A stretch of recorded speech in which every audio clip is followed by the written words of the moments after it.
اب اس کانٹیکسٹ میں دیکھیں تو دو بڑے کانٹیکسٹ ہیں، ایک تو وہ جو اعلان برات کیا گیا مشرکین سے، بہت امپورٹنٹ ہے، اور اس کے بعد پھر جو غزوہ تبوک کا کانٹیکسٹ ہے، تو دونوں کو ہم دیکھتے ہیں۔ تو اس صورت میں بسم اللہ نہیں ہے، کیونکہ اس کا جو آغاز ہے وہ بھی وہی ایسے طریقے سے ہو رہا ہے کہ اس میں پھر بسم اللہ بنتی نہیں ہے، یہاں پر رحم کی بات ہے ہی نہیں ہے۔ تو یہی حضرت علی سے مروی ہے رضی اللہ عنہ کہ انہوں نے کہا تھا کہ اس میں بسم اللہ اس لیے نہیں ہے کہ اس میں رحم کی بات ہے ہی نہیں شروع میں۔ تو براءۃ من اللہ ورسولہ الی الذین عاہدتم من المشرکین، تو اعلان بیزاری ہے، اعلان برات ہے اللہ کا اس کے رسول صلی اللہ علیہ وسلم کی طرف سے ان کے لیے جن سے تم نے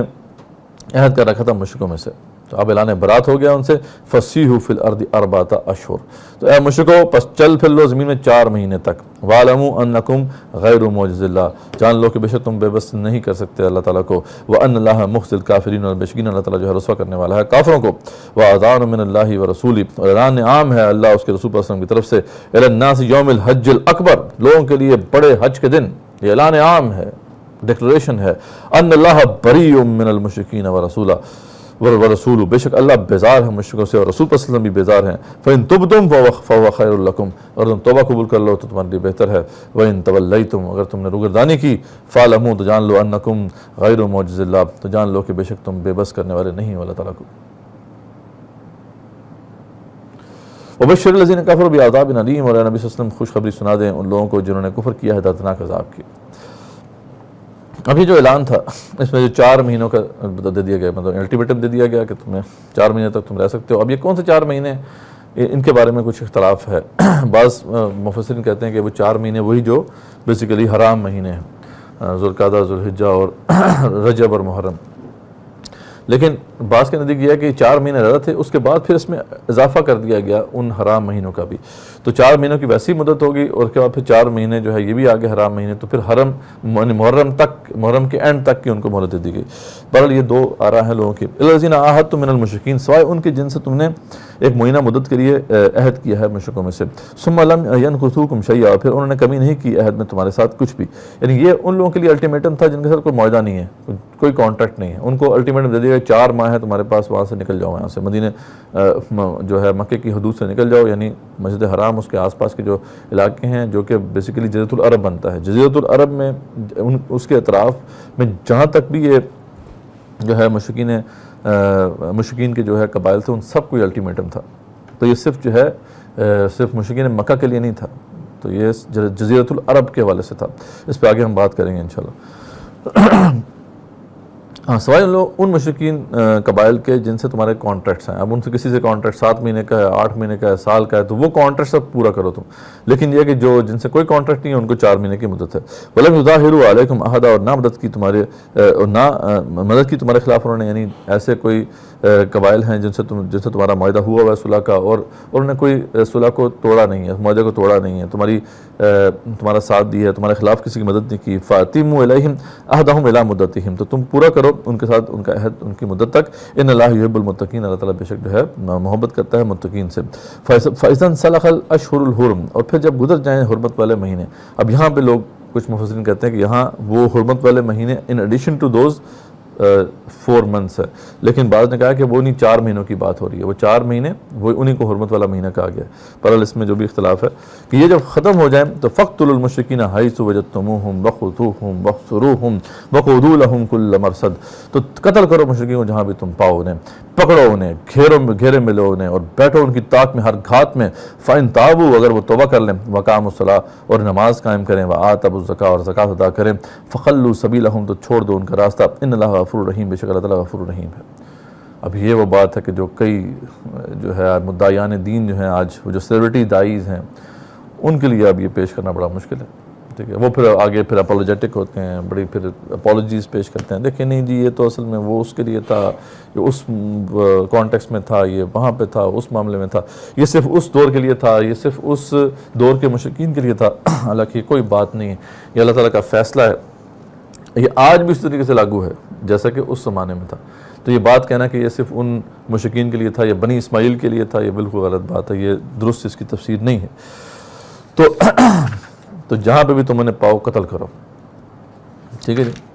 4 ماہ گزرنے کے بعد الٹیمیٹم دے دیا گیا۔ اب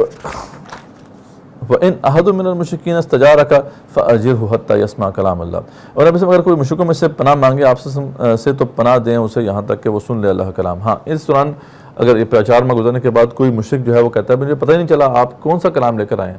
میں آپ سے پناہ مانگنا چاہتا ہوں، تو اس کو قتل نہ کرو، اسے بے شک آپ جو ہے دین حق سمجھا دو، کیونکہ ہو سکتا ہے کہ پورے عرب کے قرب و جوار میں تو کوئی ایسا قبیلہ ہو سکتا ہے جس تک بات ہی نہ پہنچی ہو، یا کم سے کم کوئی ایسے بندے تو ہو سکتے ہیں جن تک بات نہ پہنچی ہو، تو ان کو پھر اللہ کا کلام سنا کر ان کو امن کی جگہ پر پہنچا دو۔ ثم ابلغوا مأمنہ، یعنی جو ہے 4 ماہ کے بعد آپ ان کے لیے یہاں پہ تو رہنا ان کے لیے ممکن نہیں ہے، وہاں سے ان کو پھر جو ہے آپ پہنچا دیں عرب سے باہر کہ وہ آرام سے وہاں سے نکل جائیں، ان کو قتل نہ کرنا۔ ایسا نہیں ہوگا ایک بندہ جو جا رہا ہے اسے پکڑ کے بھائی قتل کر دو، پکڑ کے ایسے نہیں، اسے پوچھ لو کہ بھائی تمہیں پتہ تھا اس الٹیمیٹم کا، تمہیں دین حق کا پتہ ہے؟ ہاں جی ہمیں پتہ ہے۔ آپ یہاں سے نکلنا نہیں چاہتے؟ ہاں نہیں میں تو ایسی یہیں پہ رہنا چاہتا ہوں، تو ٹھیک ہے اسے قتل کر دو، لیکن یہ ہے کہ جس کو پتہ ہی نہیں ہے اس کو سمجھا کے اس کو باہر نکال دو۔ ثم ابلغوا مأمنہ، پھر پہنچا دیں اسے اس کی امن کی جگہ پر۔ ذالک بأنہم قوم لا یعلمون، اس لیے کہ یہ لوگ ہیں جن کو پتہ ہی نہیں ہے، نہیں جانتے۔ یہاں پہ ایک اور بات جو بڑی امپورٹنٹ ہے کہ 3 شرائط رکھی گئی ہیں، ایک تو یہ کہ وہ توبہ کر لیں یعنی ایمان لے آئیں، پھر نماز پڑھنا شروع کر دیں اور زکوٰۃ دینا شروع کر دیں۔ تو یہ بھی بہت امپورٹنٹ بات ہے کہ جب تک یہ 3 شرائط پوری نہیں ہوتی اس تک کسی کو مسلمان کنسیڈر نہیں کیا جائے گا، اور یہ اسلام کا بہت واضح اصول ہے کہ یہ تینوں چیزیں ہونا بہت ضروری ہیں۔ اس حوالے سے کچھ باتیں کچھ مفسرین کے توسط سے بھی پیش کرنا ضروری ہے، میں پیش کر دیتا ہوں۔ اچھا، اب یہ جو ہے تفسیر عثمانی میں شبیر عثمانی رحمۃ اللہ لکھتے ہیں کہ اس آیت سے معلوم ہو کہ اگر کوئی شخص کلمہ اسلام پڑھ کر نماز ادا نہ کرے یا زکوٰۃ نہ دے تو مسلمان اس کا راستہ روک سکتے ہیں۔ امام احمد، امام شافعی، امام مالک، تینوں بڑے جو امام ہیں رحم اللہ علیہم، ان کے نزدیک اسلامی حکومت کا فرض ہے کہ تارک صلاۃ اگر توبہ نہ کرے تو اسے قتل کر دیا جائے، کوئی اس میں چھوٹ نہیں ہے۔ امام احمد کے نزدیک تو یہ اس لیے قتل کر دیا جائے کہ یہ مرتد ہو گیا ہے، اور باقی جو 2 امام ہیں امام شافعی امام مالک کے نزدیک جو ہے اس لیے کہ یہ تعزیراً یعنی حد ہے یہ اس کے اوپر۔ امام حنیفہ رحمۃ اللہ اس میں کچھ لینینٹ ہیں، وہ یہ کہتے ہیں کہ اسے خوب جو ہے وہ زد و کوب کیا جائے، قید میں رکھا جائے حتیٰ کہ مر جائے یا توبہ کر لے، بہرحال چھوڑنا کسی کو نہیں ہے، یعنی کوئی بھی مسلمان معاشرے میں جو بندہ نماز نہیں پڑھ رہا اس کو چھوڑے گا کوئی اسلامی ریاست اسے نہیں چھوڑے گی۔ تو یہ بات یا تو قتل کر دینے والی بات ہو رہی ہے یا پھر اس کو قید کرنے والی بات ہو رہی ہے۔ تو یہ یعنی اب یہ بات آج تھوڑی ہضم ہونے والی ہے، یہاں پہ شرط آئی ہے باقاعدہ۔ اور اس طریقے سے زکوٰۃ کے حوالے سے رہے مانین زکوٰۃ، ان کے اموال میں سے حکومت جبراً زکوٰۃ وصول کرے گی، اور اگر وہ لوگ مل کر حکومت سے آمادہ پیکار ہوتے ہیں، لڑائی کرتے ہیں تو راہ راست پر لانے کے لیے جنگ کی جائے گی ان کے خلاف۔ حضرت ابوبکر صدیق رضی اللہ عنہ جو ہیں انہوں نے مانین زکوٰۃ پر جو ہے جو جہاد کیا تھا اس کا واقعہ کتب حدیث و تاریخ میں بڑا مشہور ہے۔ تو یہ بالکل واضح ہو گیا کہ جو ہے اس میں کوئی دوسری چیز اب نہیں آ سکتی، یعنی 3 باتیں ضروری ہیں، ایمان لانا ہے، نماز ادا کرنی ہے اور زکوٰۃ دینی ہے، تب ان کو جو ہے مسلمان کنسیڈر کیا جائے گا، ورنہ وہ مشرک ہی ہیں۔ تو کیف یکون للمشرکین عہد عند اللہ وعند رسولہ، اور کیسے ہو سکتا ہے مشرکوں کے لیے کوئی عہد اللہ اور اس کے رسول صلی اللہ علیہ وسلم کے نزدیک، الا الذین عاہدتم عند المسجد الحرام، سوائے ان کے جن سے تم نے عہد کیا تھا مسجد حرام کے پاس۔ فما استقاموا لکم، تو جب تک وہ سیدھے رہیں تمہارے لیے، فاستقیموا لہم، تو تم بھی سیدھے رہو ان کے لیے، ان اللہ یحب المتقین، بے شک اللہ تعالیٰ پسند فرماتا ہے پرہیزگاروں کو۔ کیف وان یظہروا علیکم، کیسے ان سے عہد ہو سکتا ہے حالانکہ اگر وہ غالب آ جائے تم پر، لا یرقبوا فیکم الا ولا ذمہ، وہ لحاظ نہ رکھیں تمہارے بارے میں کسی رشتہ داری کا اور نہ ہی کسی عہد کا، یرضونکم بافواہہم، وہ راضی کرتے ہیں تمہیں اپنے منہ سے، وتأبى قلوبہم، اور انکار کر رہے ہیں ان کے دل، وہ اوپر سے تو میٹھے میٹھے بنتے ہیں اندر ان کے دل انکاری ہیں، واکثرہم فاسقون، اور ان میں اکثر جو ہے وہ نافرمان ہیں۔ اشتروا بآیات اللہ ثمنا قلیلا، انہوں نے سودا کیا اللہ کی آیات کا تھوڑی سی قیمت لے کر، یعنی آیات کو دنیا کے تھوڑے سے فائدے کی خاطر جو ہے وہ بیچ دیا، اللہ تعالیٰ کی آیات کے اوپر سے پش ڈال دیا۔ فصدوا عن سبیلی، اور وہ خود بھی رک گیا اور دوسروں کو بھی روکا سیدھے راستے سے۔ انہم ساء ما كانوا يعملون، بے شک برا کام ہے جو وہ کرتے رہے۔ لا يرقبون فی مؤمن الا ولا ذمہ، وہ لحاظ نہیں کرتے کسی مومن کے بارے میں کسی رشتہ داری کا نہ کسی عہد کا۔ واولئک هم المعتدون، وہ حد سے گزرنے والے ہیں۔ تو فإن تابوا، اور اگر وہ توبہ کر لیں، دوبارہ بات دہرائی جا رہی ہے، دیکھیں بات اتنی امپورٹنٹ ہے کہ ایک دفعہ جو ہے اس کہہ کے اس پہ اکتفا نہیں کیا گیا، بار بار دہرائی جا رہی ہے، دوبارہ دہرایا گیا۔ فإن تابوا، اس لیے کان کھول کے سن لو مسلمانوں، اگر وہ توبہ کر لیں، وأقاموا الصلاۃ، اور نماز پڑھنا شروع کر دیں، وآتوا الزکوٰۃ، اور زکوٰۃ دینا شروع کر دیں، فإخوانکم فی الدین، تو وہ تمہارے بھائی ہیں دین میں۔ ونفصل الآیات لقوم یعلمون، اس طرح اللہ کھول کھول کے آیتیں بیان کر رہا ہے اس قوم کے لیے، ان لوگوں کے لیے جو سمجھنا چاہتے ہیں۔ اس وجہ سے ایک بڑی مشہور حدیث بھی ہے، صحیح بخاری کی حدیث، اس سے ہی معلوم ہوتا ہے کہ یہ دونوں چیزیں ایمان کے ساتھ ساتھ ضروری ہیں۔ آپ صلی اللہ علیہ وسلم نے فرمایا کہ مجھے حکم دیا گیا ہے کہ میں لوگوں سے جنگ کروں یہاں تک کہ وہ اس بات کی گواہی دیں کہ اللہ کے سوا کوئی معبود نہیں اور محمد صلی اللہ علیہ وسلم اللہ کے رسول ہیں، اور نماز قائم کریں اور زکوٰۃ دیں۔ جب تک کہ یہ کام نہیں ہوتا مجھے حکم ہے کہ میں ان سے لڑائی کروں۔ وَإِن نَكَثُوا أَيْمَانَهُم مِّن بَعْدِ عَهْدِهِمْ، اگر وہ مشرکین توڑ دیں اپنی قسمیں اپنے عہد کے بعد، وَطَعْنُوا فِي دِينِكُمْ، اور عیب نکالیں تمہارے دین میں، فَقَاتِلُوا أَئِمَّةَ الْكُفْرِ، تو جنگ کرو کفر کے سرداروں کے ساتھ، إِنَّهُمْ لَا أَيْمَانَ لَهُمْ، بے شک یہ لوگ ہیں کہ نہیں ہیں قسمیں ان کی، کوئی تمہارے ساتھ معاہدے نہیں ہیں ان کے، لَعَلَّهُمْ يَنْتَهُونَ، تاکہ وہ باز آ جائیں اپنے جرائم سے۔ أَلَا تُقَاتِلُونَ قَوْمًا نَكَثُوا أَيْمَانَهُمْ، اور بعض کے نزدیک یہ اچھا کیا تم نہیں لڑو گے ان لوگوں سے جنہوں نے توڑ دیں اپنی قسمیں اس سے پہلے۔ اب یہ بعض مفسرین کے نزدیک جو ہے یہ جو آیات ہے نا یہاں سے جو آگے شروع ہو رہی ہیں یہ فتح مکہ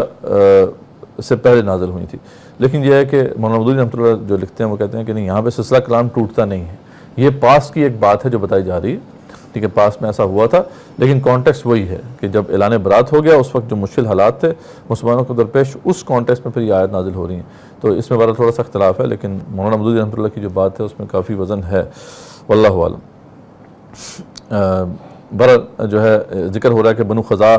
جو کہ مسلمانوں کا ایک ساتھی قبیلہ تھا، ان کے مقابلے انہوں نے بنو بکر کی مدد کی تھی، اسی لیے پھر جو ہے وہ آپ صلی اللہ علیہ وسلم نے پھر فتح مکہ یعنی وہ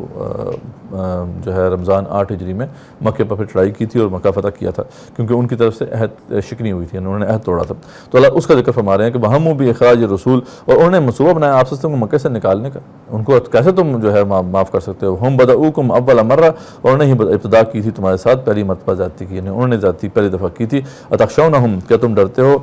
ان سے، فاللہ احق ان تخشوا، بس اللہ ہی زیادہ جو ہے حق رکھتا ہے کہ تم ڈرو اس سے، ان کنتم مومنین، اگر تم مومن ہو، قاتلوہم یعذبہم اللہ بایدیکم، جنگ کرو ان سے اور عذاب دے گا انہیں اللہ تمہارے ہاتھوں سے، ویخزہم، اور رسوا کرے گا انہیں، وینصرکم علیہم، اور مدد کرے گا تمہاری ان کے مقابلے میں، یشفی صدور قوم المؤمنین، اور ٹھنڈا کرے گا مومنوں کے سینوں کو، مومنوں کے سینے ٹھنڈے ہوں گے، کیونکہ ظاہری بات ہے جو ظلم انہوں نے کیا ہے آخرکار جب مومن جو ان کے ساتھ لڑیں گے تو ان کے سینے ٹھنڈے ہوں گے، ویذھب غیظ قلوبہم، اور دور کر دے گا غصہ ان کے دلوں کا، ویتوب اللہ علی من یشاء، اور نظر کرم فرمائے گا اللہ جس پر چاہے گا، واللہ علیم حکیم، اللہ تعالیٰ بہت ہی جو ہے علم رکھنے والا ہے اور بہت ہی حکیم ہے۔ ام حسبتم ان تترکوا، اور کیا تم نے سمجھ لیا ہے کہ تم چھوڑ دیے جاؤ گے؟ اب یہ وہی بات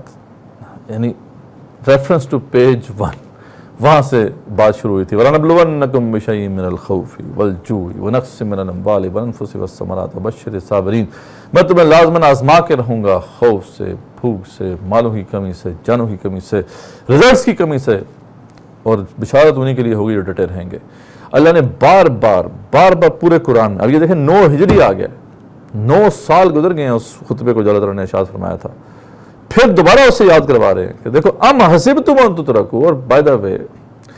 حالات بہت مشکل ہے نا، دیکھیں امیجن کریں کہ اعلان برات ہو رہا ہے، مشرکین مکہ جو ہے وہ ہو سکتا ہے دوبارہ سے مجتمع ہو جائیں، ہو سکتا ہے دینی حمیت ان کی جاگ جائے، ٹھیک ہے، پھر ہم یہ بھی دیکھ رہے ہیں کہ ان میں سے کئی لوگ وہ ہیں جن کے خاندان ڈیوائیڈ ہوئے ہوئے ہیں، ان میں سے اگر بیٹا جو ہے مسلمان ہے تو باپ کافر ہے، حکم ہو رہا ہے کہ ان کو جہاں پکڑو قتل کر دو، چھوٹی بات تو نہیں، ہو سکتا ہے مسلمانوں کے اندر ہی ریٹیلیشن ہو جائے، کچھ بھی ہو سکتا تھا، بہت سے خدشات تھے۔ اب ان حالات میں واقعی یعنی جو ہے یہ اعلان ہو جانا کوئی معمولی بات نہیں تھی، تو اس لیے اللہ تعالیٰ جو ہے مینٹلی پریپیئر کر رہے ہیں مسلمانوں کو، ہم حسبتم ان تترکوا، اور بائی دا وے تم نے کیسے حساب لگا لیا کہ تمہیں ایسے چھوڑ دیا جائے گا؟ 9 سال گزر چکے ہیں، بڑے بڑے مارکے، بدر ہو گئی ہے، احد ہو گئی ہے، احزاب ہو گئی ہے، بڑے بڑے مارکے، اب دوبارہ سے اللہ یاد کروا رہے ہیں کہ وَلَمَّا يَعْلَمِ اللَّهُ الَّذِينَ جَاهَدُوا مِنكُمْ، ابھی اللہ نے نہیں جانا تم میں سے کون ہے جہاد کرنے والے، یعنی ابھی بھی اللہ کہہ رہے ہیں کہ test is not over yet, test is still going on, ابھی بھی ہم پرکھ رہے ہیں تمہیں، وَلَمَّا يَعْلَمِ اللَّهُ الَّذِينَ جَاهَدُوا مِنكُمْ وَلَمْ يَتَّخِذُوا مِن دُونِ اللَّهِ وَلَا رَسُولِهِ وَلَا الْمُؤْمِنِينَ وَلِيجًا، اور انہیں نہیں بنایا سوائے اللہ کے اور اس کے رسولوں کے، رسول پر صلی اللہ علیہ وسلم کے اور مومنوں کے کسی کو ہمراز، کسی کو جو ہے اپنا ساتھی، وَاللَّهُ خَبِيرٌ بِمَا تَعْمَلُونَ، اللہ جو تم کر رہے ہو اسے خوب جانتا ہے، مَا كَانَ لِلْمُشْرِكِينَ أَن يَأْمُرُوا مَسَاجِدَ اللَّهِ، اور یہ دل میں بات آ سکتی تھی مسلمانوں کے دل میں بات آ سکتی تھی کہ دیکھیں یہ تو کعبے کے متولی تھے، ان کے ساتھ ایسا سلوک تو نہیں ہونا چاہیے، اس طرح اس طریقے سے ان کو بے دخل کر دینا یہ کوئی مناسب بات تو نہیں ہے۔ اللہ تعالیٰ کیا فرماتے ہیں، مَا كَانَ لِلْمُشْرِكِينَ أَن يَأْمُرُوا مَسَاجِدَ اللَّهِ، اے مسلمانوں تمہیں سمجھنا چاہیے کہ نہیں ہے حق مشرکین کو کہ وہ آباد کریں اللہ کی مسجدوں کو، شاہدین علی انفسہم بالکفر، اس حالت میں کہ وہ اپنے اوپر کفر پہ گواہی دے رہے ہیں، کافر ہونے کی حیثیت سے اب ان کا کوئی رائٹ نہیں ہے یہاں پر کہ وہ کعبے کی جو ہے تبلیت کا حق ادا کرے۔ اولئک حبطت اعمالہم، ان کے اگر کوئی اچھے اعمال انہوں نے کیے بھی تو سارے زیرو ہو گئے ہیں، اللہ کو قبول ہی نہیں ہے ان کے اعمال، وفی النار ہم خالدون، اور آگ میں ہمیشہ رہنے والے ہیں۔ انما یأمر مساجد اللہ، بے شک وہی آباد کرتا ہے اللہ کی مسجدوں کو، من آمن باللہ والیوم الآخر،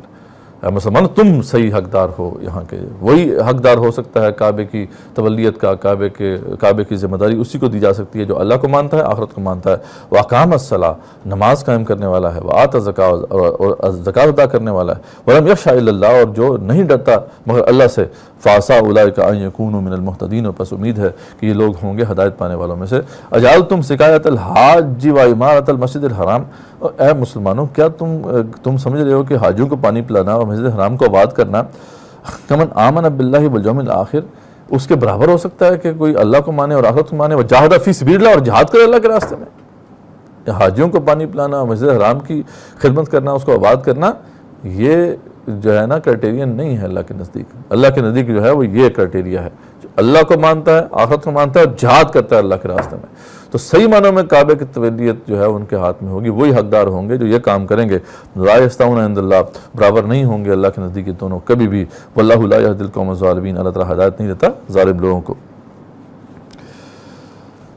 الذین آمنوا وہاجروا وجاہدوا فی سبیل اللہ باموالہم وانفسہم، دوبارہ سے میں بتا دیتا ہوں، بار بار میں نے بتایا ہے کہ بے شک وہ لوگ جو ایمان لائے، جنہوں نے ہجرت کی، جنہوں نے جہاد کیا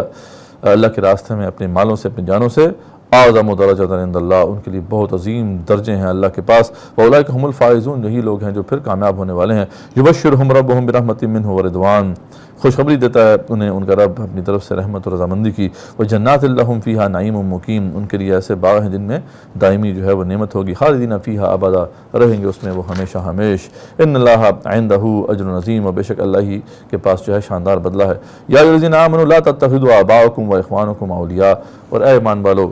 مت بناؤ اپنے باپ دادا اور بھائیوں کو دلی دوست، ان استحب الکفر علی الایمان، جبکہ وہ پسند کریں کفر کو ایمان پر۔ ومن یتولہم منکم، اور جو دوست بنائے گا انہیں تم میں سے، فاولئک هم الظالمون، تو ایسی لوگ پھر جو ہیں وہ ظالم ہیں۔ اب یہ مینٹلی پریپیئر کیا جا رہا ہے، آگے اب ہو سکتا ہے کہ مسلمانوں کو اپنے باپ دادوں کو قتل کرنا پڑے، ایک بیٹا ہے اس نے باپ کو قتل کرنا پڑے، باپ کو جو ہے بیٹے کو قتل کرنا پڑے، تو پہلے سے پریپیئر کیا جا رہا ہے کہ دیکھو جو کفر پر ہے وہ تمہارا بیسیکلی رشتہ دار ہے ہی نہیں، نہ تمہارا وہ باپ ہے نہ تمہارا بھائی ہے، اللہ کا رشتہ سب سے بڑا ہے،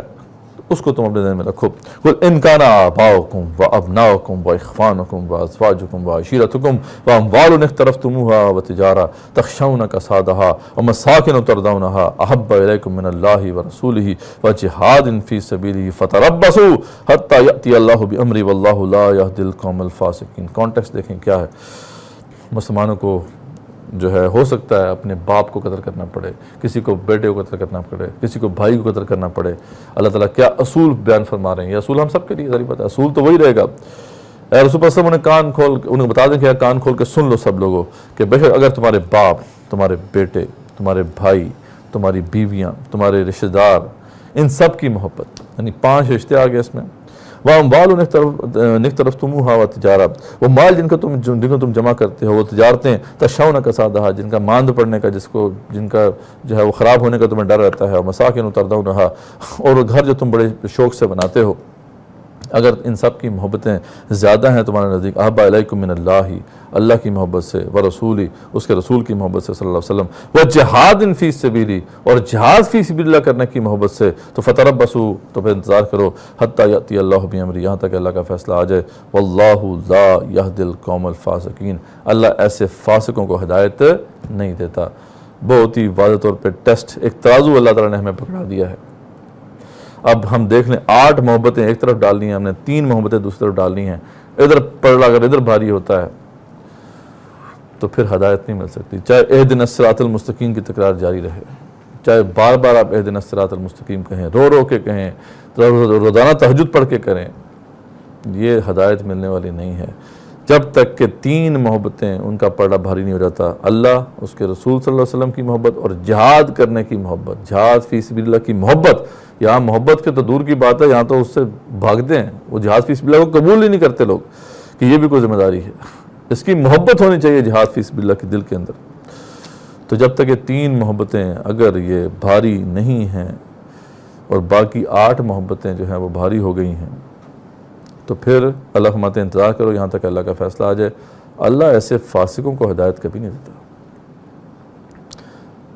ہم نے اپنے سے پوچھنا ہے، آج ہمیں پتہ چلے ہمارے بچے کو کچھ ہو گیا ہے، ہم سب کچھ چھوڑ کے بھاگ جائیں گے اپنے بچے کی خبر کرنے کے لیے۔ بیوی کو کچھ ہو گیا ہے، سب کچھ چھوڑ کے بھاگ جائیں گے۔ یہاں پتہ چلے کہ جناب آپ کا جو جس بینک میں پیسے پڑے تھے وہ بینک جو ہے وہ ختم ہو گیا، بینکرپٹ ہو گیا وہ، اور آپ حکومت جو ہے اس نے آپ کو پیسے دینے ہیں اور لائن لگی ہوئی ہے، جناب گرمی کا مہینہ ہے، جون جولائی کا، اور جناب اسٹیٹ بینک کے سامنے لائنیں لگی ہوئی ہیں، تو ہم میں سے کتنے لوگ ہیں جو گھر بیٹھے رہیں گے؟ کیونکہ مال سے محبت ہے۔ لیکن دین کا تقاضا سامنے آ جائے اور پھر ہم آرام سے بیٹھے رہیں تو اس کا مطلب سیدھا سیدھا ہے، اس میں دوسری کو بات سمجھانے والی تو ہے نہیں کہ ہماری جو محبت ہے اللہ اور اس کے دین کے لیے یا اس کے دین کے لیے جہاد کرنے کے حوالے سے وہ اتنی نہیں ہے۔ تو اس کو ہمیں اچھی طریقے سے پرکھنا ہے، اپنے اندر دیکھنا ہے کہ کہاں پہ ہم کھڑے ہیں۔ لقد نصرکم اللہ فی مواطن کثیرہ، یقیناً مدد کر چکا ہے اللہ تمہاری بہت سے جنگی میدانوں میں۔ ویوم حنین، اور حنین کے دن بھی اس نے تمہاری مدد کی۔ یہ حنین کا واقعہ جو ہے یہ ان آیات کے نزول سے تقریباً 12-13 مہینے پہلے شوال 8 ہجری میں پیش آیا تھا۔ یہ مکہ اور طائف کے درمیان ایک وادی ہے حنین کی، جہاں پہ حوازن اور ثقیف کے قبائل جو ہیں وہ آباد تھے۔ مسلمان تقریباً 12,000 کا لشکر لے کے وہاں پہ گئے، اور وہ مقابلے میں تقریباً 3,000 تھے، لیکن یہ ہے کہ انہوں نے اس طریقے سے اپنے آپ کو چھپایا ہوا تھا، جو ہے تیر چلانے کے لیے مختلف جو ہے پوزیشنز لی ہوئی تھیں۔ وہاں سے جب تیر چلانا شروع کیا تو مسلمانوں کی ہوا اکھڑ گئی، اور اس میں سب سے بڑی وجہ کیا تھی؟ وہ یہ تھی جو اللہ تعالیٰ بیان فرما رہے ہیں، اذ اعجبتکم کثرتکم، جب تمہیں اپنی کثرت پر ناز ہو گیا تھا، یعنی اللہ تعالیٰ کی مدد جو ہے اس پر تمہیں ریلائنس نہیں فیل ہو رہا تھا۔ اس دن تم سمجھ رہے تھے کہ ہم 12,000 ہیں، ہم تو جیت ہی جائیں گے، تو اللہ تعالیٰ نے تمہیں مدد سکھایا۔ فلم تغنی عنکم شیئا، پس کام نہ آئی وہ کثرت تمہارے کچھ بھی۔ وضاقت علیکم الارض بما رحبت، اور تنگ ہوگی تم پر زمین باوجود اس کی کشادگی کے۔ ثم ولیتم مدبرین، اور پھر تم جو ہے پیٹھ دکھانے والے ہو کر بھاگ اٹھے۔ ثم انزل اللہ سکینتہ علی رسولی، پھر نازل فرمائی اللہ تعالیٰ نے اپنی طرف سے تسکین یا سکینت آپ صلی اللہ علیہ وسلم پر، وعلی المؤمنین، اور مومنوں پر بھی، وانزل جنودا لم تروہا، اور اس نے نازل کیے پھر وہ لشکر جنہیں تم نہیں دیکھتے تھے۔ وعذب الذین کفروا، اس نے سزا دی ان لوگوں کو جنہوں نے کفر کیا، وذلک جزاء الکافرین، یہی کافروں کا بدلہ ہے۔ ثم یتوب اللہ من بعد ذلک علی من یشاء، پھر نظر کرم فرمائی اللہ تعالیٰ نے اس کے بعد جس پر چاہی، واللہ غفور الرحیم، اور بے شک جو ہے اللہ بخشنے والا اور ہمیشہ رحم کرنے والا ہے۔ یہ پھر جو ہے مشکل وقت آ گیا تھا اس میں مسلمانوں کے لیے، یہاں تک کہ آپ صلی اللہ علیہ وسلم کو خود علم اٹھا کر جو ہے، علم بھی گر گیا تھا، آپ کو خود علم اٹھانا پڑا، آپ گھوڑے پر بیٹھے اور آپ نے جو ہے پھر یہ اشعار کہے، یعنی یہ اس طرح کی جو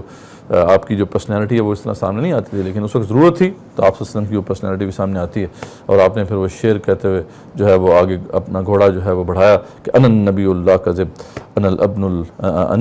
عبد المطلب، کہ میں جو ہے وہ نبی ہوں، اس میں کوئی جو ہے جھوٹ نہیں ہے، اور میں جو ہے عبد المطلب کا بیٹا ہوں۔ تو اس طرح کہہ کے آپ آگے بڑھے، پھر آپ صلی اللہ علیہ وسلم کے ساتھ جو ہے باقی جو صحابہ تھے وہ بھی جو ہے وہ مجتمع ہوئے، اور پھر ایک طرح سے مسلمانوں کو پھر فتح ملی، لیکن یہ کہ شروع میں مسلمانوں کی ہوا اکھڑ چکی تھی۔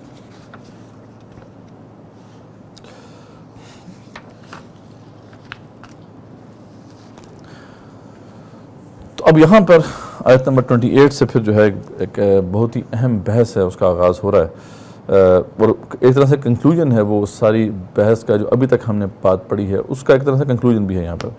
کہ یا ایھا الذین آمنوا، اے ایمان والو، انما المشرکون نجس، بے شک جو مشرک ہیں یہ غلیظ ہیں، یہ گندے ہیں۔ فلا یقربوا المسجد الحرام بعد عامہم ھذا، اس سال کے بعد وہ مسجد حرام کے آس پاس نہ پھٹکنے پائیں۔ اب بات سمجھ میں آتی ہے اس سے کہ وہ پہلے وہ جو اعلان کیا گیا تھا وہ کیا کیا گیا تھا؟ وہ اعلان تھا کہ آپ یہاں سے مشرکوں کو نکال دو، ٹھیک ہے جی، 4 مہینے کی مدت ہے، اس کے بعد اگر یہ پائے جائے ان کو پکڑو، مارو، جہاں پہ پاؤ قتل کرو۔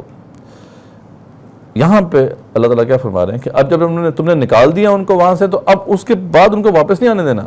اب ہمیشہ کے لیے جو ہے یہ جو مسجد حرام اور اس کے قرب و جوار کا ایریا ہے. یہاں پہ صرف مسجد حرام کا ذکر نہیں ہوا کہ فلا یقرب المسجد الحرام، کہ مسجد حرام کے آس پاس بعد عامہم ھذا، اس سال کے بعد وہ اب نہ آنے پائیں. وَإِنْ خِفْتُمْ عَيْلَةً، اگر تم ڈرتے ہو تنگ دستی سے کہ تمہیں یہ خوف ہے کہ جناب جو ہے یہاں پہ اگر لوگ نکل جائیں گے تو پھر جو ہے جو بزنس ہوتا ہے حج کے دوران اور حج کے انجام میں تو پھر وہ نہیں ہوگا، اس سے پھر معاشی طور پہ بڑا مسئلہ ہو جائے گا. تو فَسَوْفَ يُغْنِيكُمُ اللَّهُ مِنْ فَضْلِهِ إِنْ شَاءَ، تو اللہ فرماتے ہیں کہ جلد ہی غنی کر دے گا تمہیں اللہ اپنے فضل سے اگر اس نے چاہا. ان اللہ علیم حکیم، بے شک اللہ تعالیٰ سب کچھ جاننے والا اور بہت زیادہ حکمت والا ہے. تو آپ اس کی فکر نہ کرو اور دولت کی ریل پیل ہو جائے گی یہاں پہ، اس کی تم فکر نہ کرو. لیکن یہ ہے کہ آج کے بعد، اس سال کے بعد، یہ مشرکین جو ہیں، یہ گندے مشرکین جو ہیں، یہ یہاں مسجد حرام اور اس کے آس پاس نہ پھٹکنے پائیں. یعنی یہاں پہ بات بیسیکلی جزیرۃ العرب کے حوالے سے ہو رہی ہے، اور یہی تفسیر ہے جو تمام مفسرین نے بیان کی ہے. یہاں پہ اصل میں جو وہی بات ہے جو ایک اپالوجی بیان کی جا رہی ہے کہ نہیں جی یہ تو اصل میں دیکھیں بنی اسماعیل کے لیے تھا، یہ جو تھا حکم اس دور کے لیے تھا، یہ آج کے دور کے لیے نہیں ہے. حالانکہ ایسی کوئی بات نہیں ہے. آج کے دور میں بھی یہ بالکل ویسے ہی نافذ ہے جیسے کہ پہلے تھا. یہی حکم جو ہے اسی طریقے سے نافذ رکھا خلفائے راشدین نے رضی اللہ عنہم اجمعین نے، اور یہ امت کا اس پہ کنسنسس ہے. یہ کوئی بات نہیں ہے کہ جو اس وقت کے لیے تھا یہ آج کے لیے بھی اس لیے ہے کیونکہ جو ان کو نکالنے کی وجہ کیا ہے، ان کا شرک ہے، اور اسی وجہ سے وہ نجس ہیں، غلیظ ہیں. تو اس حوالے سے ایک تو یہ حکم آ گیا کہ ان کو تو یہاں سے نکال دیں، ٹھیک ہے. اور یہ جزیرۃ العرب جو ہے اس کے بعد کیا کرنا ہے آپ نے؟ اس کے اندر تو یہ کرنا ہے کہ یہاں پہ کوئی مشرک نہیں جو ہے وہ پایا جا سکتا. اب اس میں مشرک میں ظاہر بات ہے وہ مشرکین بھی جو مشرکین تھے جیسا کہ وہاں پہ آباد ہے مشرکین مکہ وہ بھی شامل ہیں، اور اس کے علاوہ کفار بھی شامل ہیں اس کے اندر. اس پہ پھر انشاءاللہ ہم کل تفصیل سے بات کریں گے کہ جو دیگر کفار یعنی اہل کتاب ہیں ان کو بھی یہاں پہ اجازت نہیں ہے، ان کو بھی وہاں سے نکالنے کا حکم تھا. اور یہی پھر انسٹرکشن تھی باقاعدہ کہ کوئی بھی ان حدود کے اندر داخل نہیں ہو سکتا. دو کنڈیشن ہو سکتی ہیں، ایک تو یہ ہے کہ یہ عارضی طور پر کوئی آ رہے ہیں کسی بزنس ٹرانزیکشن کے لیے تو وہ آ سکتے ہیں، یا ان کا گزر ہو رہا ہے یہاں سے، یعنی اس جگہ سے وہ گزر رہے ہیں مسافر، تو وہ اجازت تھی. 3 دن کی ان کو 3 دن کا ٹائم دیا جاتا تھا. عمر بن خطاب کے دور میں یہی رول تھا کہ 3 دن تک جو ہے ان کے پاس ٹائم ہے کہ وہ یہاں پہ جو بھی کام کرنا ہے چھوٹا موٹا کر کے نکلے وہاں سے. پرماننٹ ریزیڈنس ان کو نہیں ملے گی. یہاں پر آئیں گے، آ کے کچھ کام کرنا نکل جائیں یہاں سے، اور اگر وہ اس کے بعد ہی پائے گئے تو قتل کر دو ان کو. تو یہ اصول جو تھا وہ عمر بن خطاب رضی اللہ عنہ کے زمانے میں بھی نافذ رہا، خلفاء راشدین کے زمانے میں نافذ رہا، آج بھی اس گئے گزرے دور میں بھی یہ نافذ ہے. وہ الگ بات ہے کہ اس کا نفاذ کس حد تک ہو رہا ہے، کس اسٹرکٹنس کے ساتھ ہو رہا ہے، یہ ہمیں نہیں پتہ، لیکن آج بھی بہرحال اس گئے گزرے دور میں بھی اس کا خیال رکھا گیا. تو یہ تو تھا جزیرۃ العرب. جزیرۃ العرب کو کفار سے پاک کرنا یہ ہماری دینی ذمہ داری ہے، اور یہاں پہ یہ اس کی نصوص ہیں.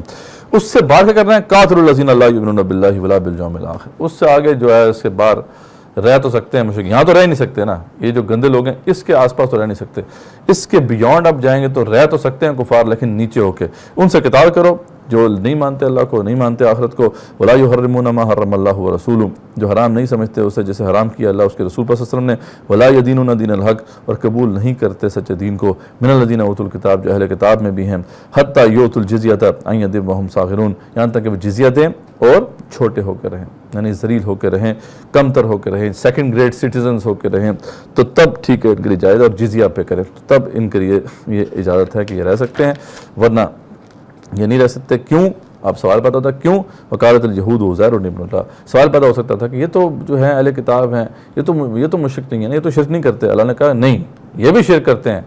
یہ بڑا شرک کرتے ہیں. وقالت الیہود عزیر ابن اللہ، یہودی کہتے ہیں عزیر اللہ کے بیٹے ہیں علیہ السلام. وقالت النصارى المسیح ابن اللہ، اور یہ نصرانی کہتے ہیں مسیح اللہ کے بیٹے ہیں. ذالک قولہم بافواہہم، یہ ان کے منہ کی باتیں ہیں. یداہئون قول الذین کفروا من قبل، اور یہ نقل کر رہے ہیں ان لوگوں کی باتیں جنہوں نے کفر کیا تھا ان سے پہلے. قاتلہم اللہ، اللہ تعالیٰ قتل کرے ان کو. انا یؤفکون، کہاں سے پلٹے جاتے ہیں. اتخذوا احبارہم ورہبانہم اربابا من دون اللہ، نہ صرف یہ کہ انہوں نے عیسیٰ ابن مریم کو رب بنایا، انہوں نے اپنے علماء اور مشائخ کو بھی رب بنایا. والمسیح ابن مریم، اور عیسیٰ ابن مریم کے ساتھ. وما امروا الا لیعبدوا الہا واحدا، حالانکہ ان کو صرف یہی حکم تھا کہ بندگی کریں صرف ایک اللہ واحد الہ کی. لا الہ الا ہو، اللہ کے سوا کوئی الہ نہیں ہے. سبحانہ عما یشرکون، پاک ہے وہ ان سے جنہیں وہ شریک بناتے ہیں. یریدون ان یطفئوا نور اللہ بافواہہم، وہ چاہتے ہیں کہ بجھا دیں اللہ کے نور کو اپنے منہ کی پھونکوں سے. ویأبی اللہ الا ان یتم نورہ، اللہ تعالیٰ اس کا انکاری ہے. اللہ تعالیٰ نے تو اس کا انتمام کر کے رہنا ہے. ولو کرہ الکافرون، چاہے کافروں کو کتنی ہی کراہت کیوں نہ ہو،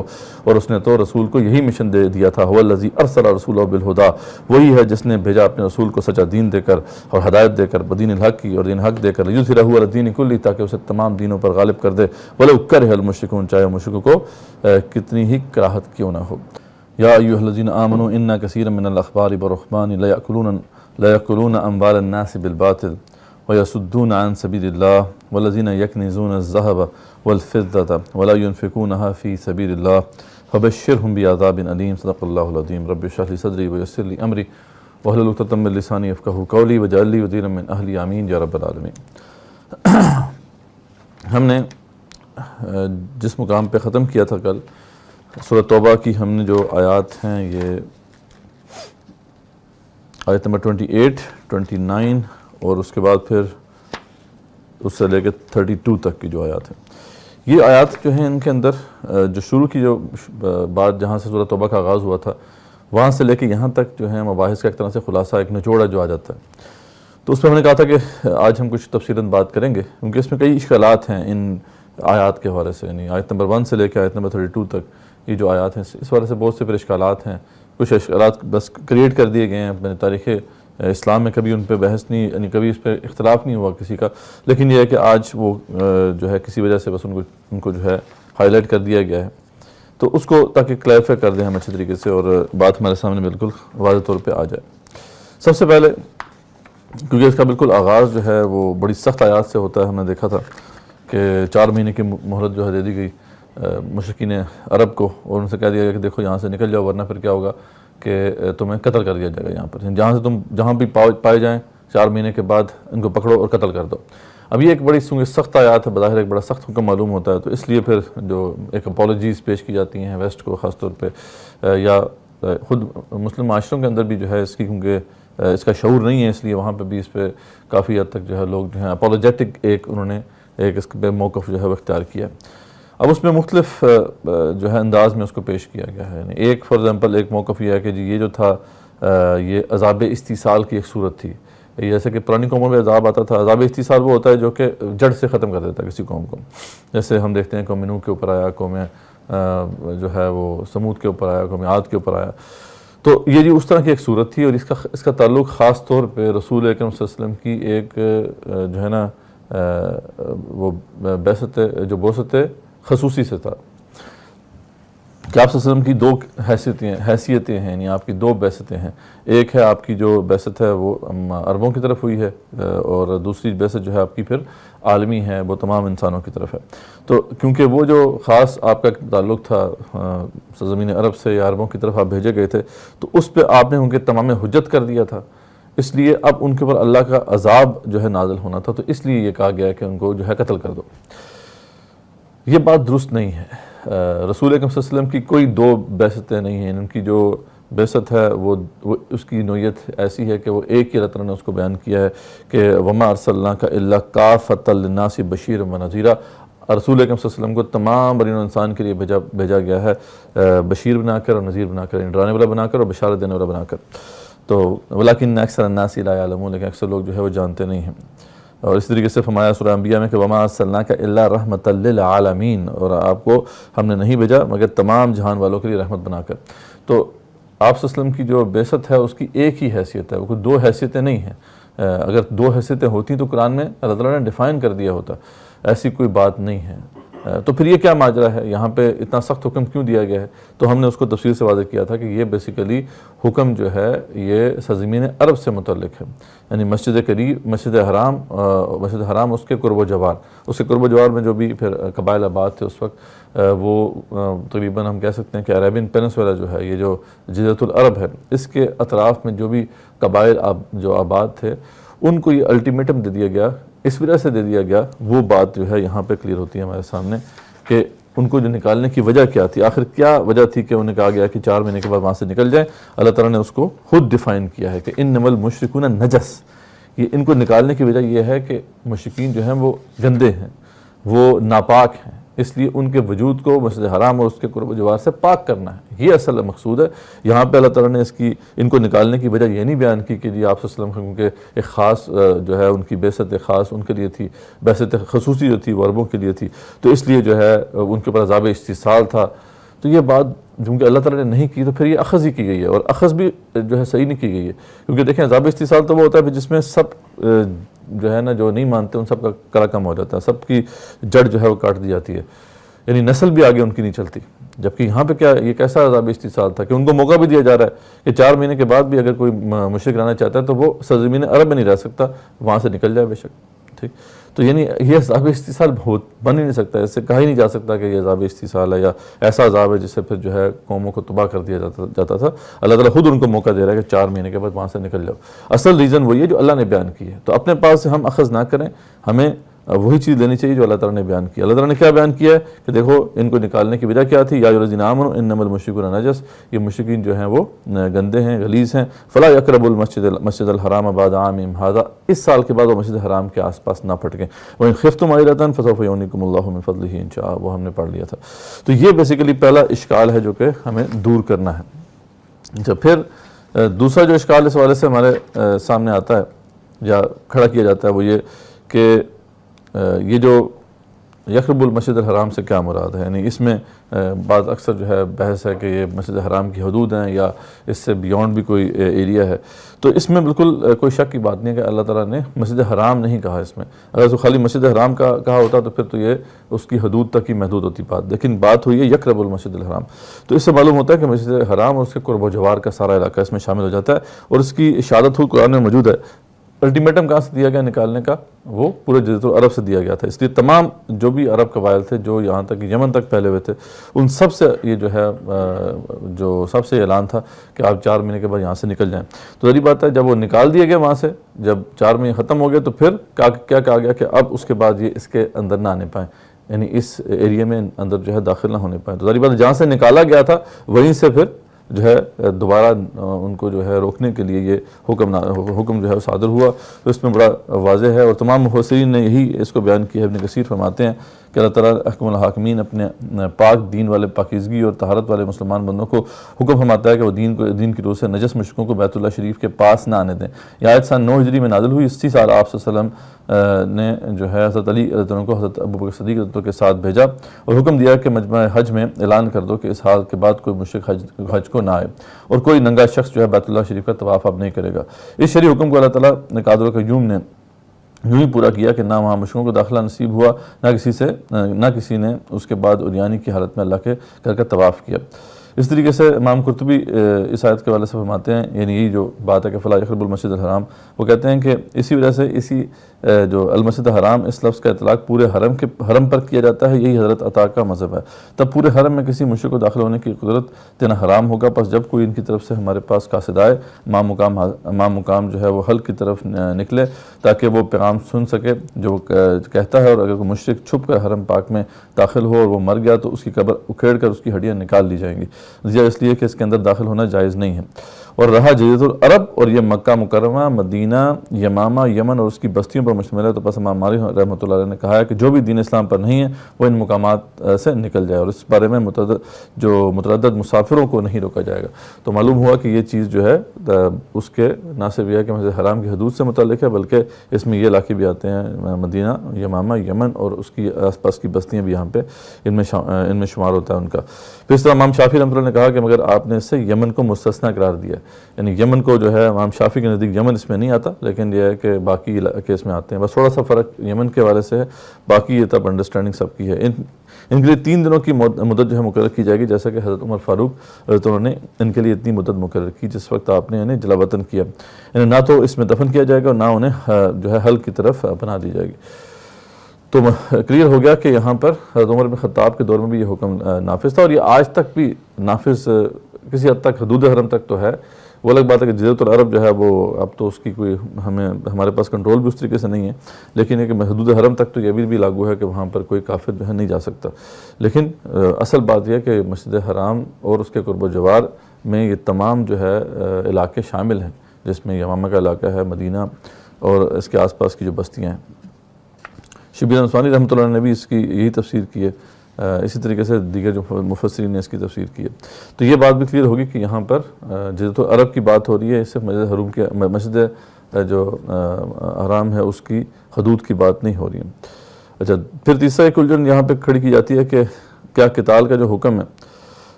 وہ جزیرۃ العرب میں رہنے والے اہل کتاب سے، یہ آگے بھی اس کے بعد پھر ایک حکم آتا ہے کہ قاتل وہ جو ہے نا وہ جو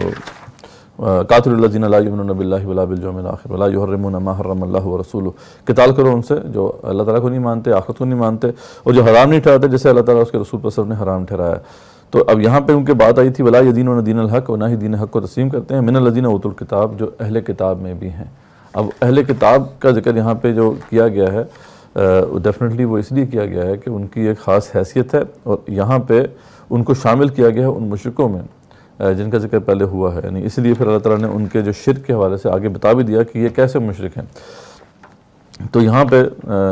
جامعہ بن غامدی صاحب ہیں یا اور کچھ ایسے اسکالرز ہیں، وہ کہتے ہیں کہ دیکھیں یہ تو صرف بات ہو رہی ہے جزیرۃ العرب کی، ہاں، یا مسجد حرام کے حدود اور اس کے آس پاس کے علاقوں کی، کہ وہاں پر جو ہے اہل کتاب اگر رہتے ہیں تو ان سے قتال کیا جائے اور ان سے جزیہ لیا جائے، ان کو نیچے کر کے جزیہ لیا جائے. اس کے باہر جو علاقہ ہے پوری دنیا میں وہاں تو ان سے جہاد کرنا بنتا ہی نہیں ہے. یہ بات جو وہ لے کر آئے ہیں اس کی کوئی جو ہے بنیاد نہیں ہے. نہ تو یہ صحابہ کرام کی انڈرسٹینڈنگ تھی رضی اللہ عنہم اجمعین، نہ ہی امت مسلمہ میں کسی نے اس پہ اختلاف کیا ہے کہ یہ تو اب پوری دنیا کے لیے حکم ہے اللہ تعالیٰ کا. تو یہ ان کی جو انڈرسٹینڈنگ ہے وہ درست نہیں ہے، کیونکہ یہاں پر بات ہو رہی ہے کہ ان سے قتال کرو. کس وجہ سے قتال کرو اس کی وجہ بھی بتا دی گئی ہے. یہ نہیں کہا جا رہا کہ وہ صرف مسجد حرام اور اس کی جو حدود کے اندر رہنے والے اہل کتاب ہے ان سے قتال کرنا ہے، بلکہ بتایا گیا ہے کہ ان سے قتال کرو جو ایمان نہیں لاتے اللہ اور آخرت کے اوپر، اور جو حرام نہیں ٹھہراتے اس کو جسے اللہ تعالیٰ نے اور اس کے رسول پر نے حرام ٹھہرایا. تو ظاہر بات ہے یہ آج کی جو اہل کتاب ہیں وہ اس ڈیفینیشن پہ پورے اترتے ہیں. ولا یدینون دین الحق، نہ ہی دین حق کو تسلیم کرنے والے ہیں وہ. من الذین اوتوا الکتاب، جو اہل کتاب میں بھی ہیں. تو یہاں پہ جو من جو ہے جو استعمال کیا گیا ہے وہ من بیانیہ نہیں ہے، تبعیضیہ ہے. دو قسم کے من ہوتے ہیں یہاں پہ، یعنی اوتوا الکتاب کا جو لفظ آیا ہے یعنی اہل کتاب کو بیسیکلی شامل کیا گیا ہے اس بڑے گروہ میں. تو یہاں تک کہ وہ جزیہ دیں اور چھوٹے ہو کر ہیں. اور اس پہ پھر ہم دیکھتے ہیں کہ واضح جو ہے عمل ملتا ہے صحابہ کرام کا اور خلفاء راشدین کا رضی اللہ عنہم اجمعین. تو یہ ایک کنفیوژن جو کریٹ کی جاتی ہے یہ بھی صحیح نہیں ہے، درست نہیں ہے یہ بات.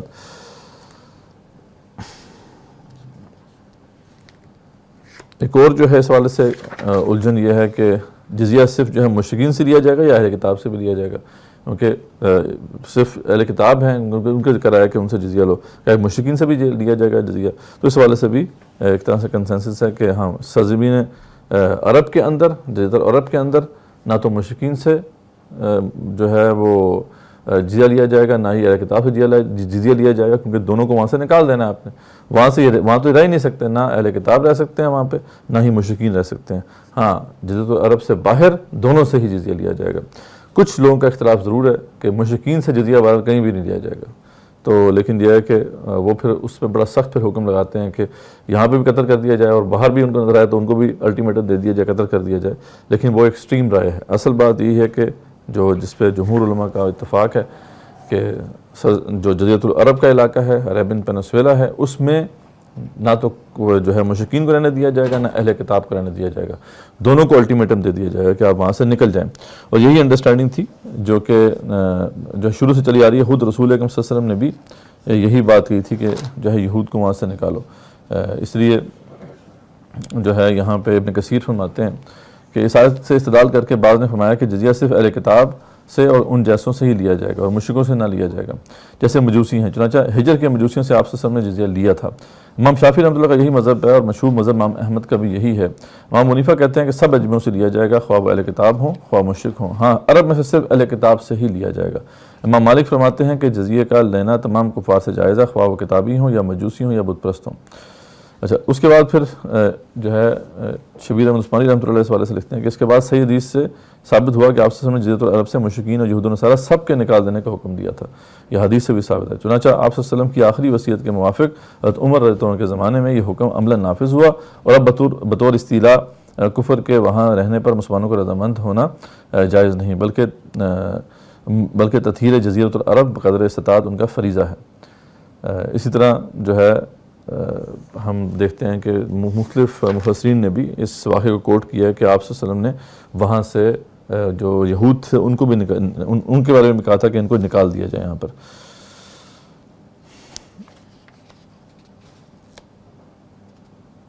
تو یہ کچھ مباحث ہیں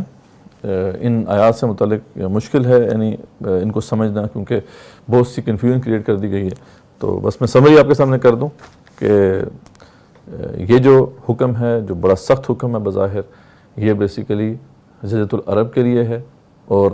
آپ صلی اللہ علیہ وسلم نے بھی جو ہے یہی کیا جیسا کہ بعد میں پھر خلفاء راشدین نے کیا اور اس کے بعد صحابہ کرام کی بھی انڈرسٹینڈنگ یہی تھی رضی اللہ عنہم اجمعین کہ جزیرۃ العرب جو ہے یعنی مسجد حرام اور اس کے آس پاس کا جو علاقہ ہے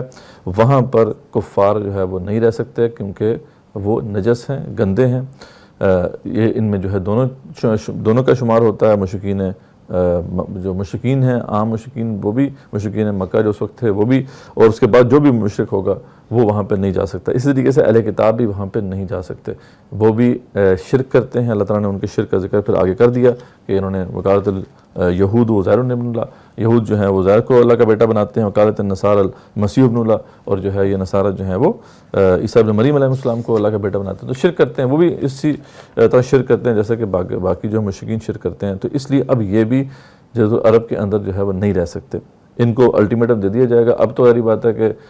ہمارے پاس جزیرۃ العرب اس طریقے سے نہیں ہے. اب دوبارہ سے اگر ہم کیپچر کریں گے کبھی اللہ کرے گا تو دوبارہ ان کو اسی طریقے سے الٹیمیٹم دیا جا سکتا ہے. 4 ماہ کا 4 ماہ ہیں آپ کے پاس نکل جائیں یہاں سے ورنہ پھر یہ ہے کہ آپ کو یہاں پہ قتل کر دیا جائے گا. اور اس سے باہر کا جو ایریا ہے وہاں پہ رہ سکتے ہیں دنیا کے اندر لیکن یہ ہے کہ چھوٹے ہو کر ماتحت ہو کر اور جزیہ ان کو پے کرنا پڑے گا. یہ ہے جو خلاصہ ہے ان تمام مباحث کا جو ابھی تک ہم نے کیے ہیں. اب یہاں پر یہ ساری بات بیان کرنے کے بعد اور رسول اکرم صلی اللہ علیہ وسلم کا مقصد بعثت بیان کرنے کے بعد تمام چیزیں اللہ تعالیٰ نے کھول دی ہیں. ہر چیز جو ہے واضح ہو گئی ہے. لیکن ایک وارننگ ہے جو اللہ تعالیٰ امت مسلمان کے سامنے رکھ رہے ہیں کہ یا ایھا الذین آمنوا ایمان والو ان کثیر من الاحبار والرہبان کہ بے شک بہت سے جو علماء اور مشائخ ہوتے ہیں نا لیاکلون اموال الناس بالباطل تو وہ لوگوں کے مال جو ہے ناک کھا جاتے ہیں ویصدون عن سبیل اللہ اور وہ خود بھی رک جاتے ہیں سیدھے راستے سے اور دوسروں کو بھی روکتے ہیں. تو ذرا ہوشیار رہنا. یعنی یہ جو باتیں ہیں نا یہ جو اتنی واضح طور پہ تمہارے سامنے آ گئی ہیں جو علماء اور مشائخ ہیں ہو سکتا ہے کہ اس کے اندر ڈنڈی مارے. ٹھیک ہے وہ خود بھی رک جائیں اور تمہیں بھی روکنے کی کوشش کریں. ہاں اللہ ماشاءاللہ اچھے علماء بھی ہیں ذری بات ہے. والذین یکنزون الذهب والفضہ یہ لوگ ہیں جو جمع کر کے رکھتے ہیں سونا اور چاندی ولا ينفقونها فی سبیل اللہ اور خرچ نہیں کرتے انہیں اللہ کے راستے میں. فبشرهم بعذاب علیم تو نبی صلی اللہ علیہ وسلم خوشخبری سنا دیجیے انہیں دردناک عذاب کی. تو یہ تھا کیونکہ اہل کتاب کے اندر بھی ایسے ہی رہا. اہل کتاب میں بھی ان کے علماء مشائخ نے جو ہے ان کے دین کو محدود کر کے رکھ دیا تھا. دین میں تحریف کر دی تھی. ہمارے بھی جو ہے علماء اور مشائخ جو ہیں اللہ ماشاءاللہ اچھے لوگ بھی ہیں ذری بات ہے لیکن زیادہ تر معاملہ ایسے ہی نظر آتا ہے کہ وہ اپنی ذمہ داری کو بھلائے بیٹھے ہیں اور اس کو چھپایا ہوا ہے عوام الناس سے تاکہ کچھ دنیا کے کچھ فائدے حاصل ہو سکیں. تو یہ چیز جو ہے آج ہماری امت پہ بھی اسی طریقے سے جو ہے وہ حق ثابت ہوتی ہے جیسے پہلے سابق امتوں میں تھی. یوم یحمى علیہا فی نار جہنم تو جس دن تبایا جائے گا اس سونے چاندی کو جہنم کی آگ میں فتکوی بہا جباہہم وجنوبہم وظہورہم پھر داغی جائیں گی اس سے ان کی پیشانیاں اور ان کے پہلو اور ان کی پشتیں. ھذا ما کنزتم لانفسکم کہا جائے گا یہ ہے کہ جو تم نے جمع کرتے تھے اپنے لیے. فذوقوا ما کنتم تکنزون تو چکھو مزہ اس کا جو تم جمع کیا کرتے تھے. ان عدت الشہور عند اللہ 12 شہرا فی کتاب اللہ اور بے شک مہینوں کی گنتی جو ہے اللہ کے نزدیک وہ 12 مہینے ہیں اللہ کی تقویم میں. یوم خلق السماوات والارض جس روز سے جو ہے پیدا کیا اللہ تعالیٰ نے آسمان و زمین. منہا 4 حرم اور یہ 4 مہینے ہیں حرمت والے. ذالک الدین القیم یہی سیدھا دین ہے. فلا تظلموا فیہن انفسکم تو ظلم نہ کرو ان میں اپنی جانوں پر. وقاتلوا المشرکین کافہ اور لڑو مشرکوں سے بہرحال اب ہر حال میں کما یقاتلونکم کافہ جیسے کہ وہ تم سے قتال کرتے ہیں مل کے. یعنی یہاں پہ اللہ تعالیٰ نے فرمایا کہ بے شک یہ اس میں کوئی شک کی بات نہیں کہ 4 مہینے جو ہیں ان کی حرمت ہمیشہ سے رہی ہے. جب سے میں نے زمین و آسمان تخلیق کیے ہیں میں نے ان کی حرمت رکھی ہے. لیکن آج میں تمہیں یہ اعلان کرتا ہوں تمہارے سامنے کہ اب مشرکین کیونکہ تم سے لڑتے ہیں تو تم اب ان سے لڑو. ان حرام مہینوں میں لڑائی کرنا پڑتی ہے تو کرو میری طرف سے پوری اجازت ہے. تو اللہ تعالیٰ نے جو ہے اس کو مسلمانوں کے اوپر جو ہے جائز کر دیا. ہاں پھر بھی یعنی اسکالرس نے یہ بات کی علماء نے یہ بات کیا کہ اگر وہ اس کا خیال رکھتے ہیں تو تم کرو ورنہ یہ کہ اگر وہ کوئی خیال نہیں رکھتے تمہیں کوئی مسئلہ نہیں ہونا چاہیے. تمہیں پوچھنے کی ضرورت نہیں ہے کہ ہمیں لڑائی کرنی چاہیے نہیں کرنی چاہیے. تم لڑو ان سے ان مہینوں میں بھی اگر وہ تم سے لڑائی کرتے ہیں۔ وَاعْلَمُوا أَنَّ اللَّهَ مَعَ الْمُتَّقِينَ، اور جان لو کہ بے شک اللہ پرہیزگاروں کے ساتھ ہے۔ انما النسیء زیادۃ فی الکفر، اور در حقیقت جو ہے مہینوں کا آگے پیچھے کرنا یہ زیادتی ہے کفر میں۔ انہوں نے ایک اور بھی کام کیا ہوا تھا مشرکین نے کہ جو حرام مہینے ہیں ان کو آگے پیچھے بھی کرتے رہتے تھے اپنی مرضی سے، تو ان کا مذاق بنایا ہوا تھا دین کا، تو یہ بھی اس طریقے سے مذاق چل رہا تھا۔ یضل بہ الذین کفروا، گمراہ کیے جاتے ہیں اس سے وہ لوگ جنہوں نے کفر کیا۔ تو یحلونہ عاما ویحرمونہ عاما، وہ حلال کر دیتے ہیں ایک ماہ اس کو اور حرام کر دیتے ہیں اسی کے دوسرے سال۔ تو کیا کرتے ہیں؟ لیواتیوا عدۃ ما حرم اللہ، تاکہ پوری کر لیں گنتی ان مہینوں کی جنہیں حرام کی ہے اللہ تعالیٰ نے۔ فیحلوا ما حرم اللہ، تو حلال کر لیتے ہیں اسے جسے حرام کیا اللہ تعالیٰ نے۔ زین لہم سوء اعمالہم، خوشنما کر دی گئی ہے ان کے لیے ان کے اعمال کی برائی۔ واللہ لا یہدی القوم الکافرین، اللہ ہدایت نہیں دیتا کافر لوگوں کو۔ یہ ان کا طریقہ تھا۔ دو قسم کے یہ اس طرح تعریفات کرتے تھے۔ ایک تعریف ان کی یہ ہوتی تھی کہ جناب اب یہ حرام مہینہ آ گیا ہے، تو عام طور پہ رجب کے ساتھ یہ کیا کرتے تھے، یہ حرام مہینہ آ گیا ہے تو اب اس وقت ان کو جو ہے اپنے دشمنوں کے خلاف لڑائی کرنی ہے، تو ٹائم ان کے پاس نہیں ہے کہ ویٹ کر سکیں، تو انہوں نے کہا ٹھیک ہے جی ہم لڑائی کر رہے ہیں تو یہ جو حرام مہینہ ہے نا اس کو ہم شفٹ کر رہے ہیں دوسرے مہینے میں، ٹھیک ہے، یا کسی اور جگہ پہ جس میں لڑائی نہ کرنی ہوتی تھی وہاں پہ جناب یہ لگا دیتے تھے کہ جناب یہ حرام مہینہ بن گیا اور کوئی اور اس کی جگہ پہ جو مہینہ ہے وہ دوسری جگہ پہ ہم نے شفٹ کر دیا، تو اپنی مرضی سے یعنی بدماشی مچائی ہوئی تھی کہ جناب یہ مہینوں کو آگے پیچھے کرتے رہتے تھے، اس لیے کچھ پتہ نہیں چلتا تھا کہ وہاں پہ اب مہینے کس طرح چل رہے تھے۔ دوسری تعریف یہ کرتے تھے اس حوالے سے کہ انہوں نے جو ہے شمسی سال کی جو وہ ترتیب ہوتی ہے اس کو اپنانے کے لیے، ویسے تو وہ قمری سال کے اوپر بنتے ہیں مہینے، تو شمسی سال کے اوپر اس کو فکس کرنے کے لیے ایک کبیسہ کا مہینہ انہوں نے ایڈ کر دیا تھا کہ جناب وہ ہر سال جو ہے تاکہ حج ایک ہی موسم میں آئے، تو اس لیے کئی سال جو ہے وہ حج اپنے اصل جو اپنی تاریخیں تھیں ان کے اوپر ہوا ہی نہیں، اس لیے جب رسول صلی اللہ علیہ وسلم جو حجۃ الوداع کے موقع پر گئے تو آپ نے کہا کہ آج زمانہ جو ہے وہ گھوم پھر کے واپس اپنی اصل جگہ پہ آ گیا ہے، یعنی آج جو میں یہ حج کر رہا ہوں یہ انہی تاریخوں پہ ہو رہا ہے جن تاریخوں پہ ہونا چاہیے، تو اس طریقے سے پھر وہ ایک طرح سے فکس ہو گیا یہ معاملہ، لیکن اس سے پہلے جو ہے انہوں نے اس طریقے سے جو ہے اس کو آگے پیچھے کیا ہوا تھا، تو یہ بس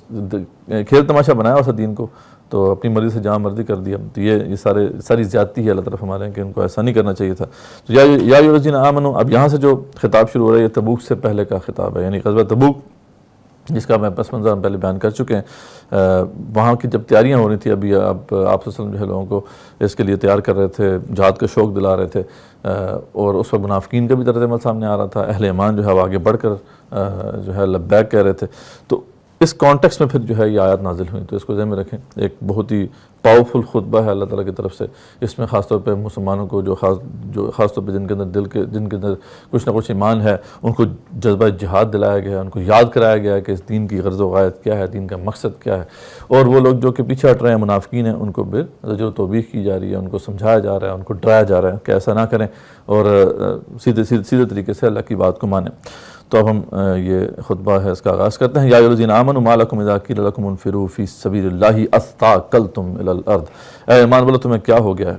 اے ایمان والو تمہیں کیا ہو گیا ہے، جب تمہیں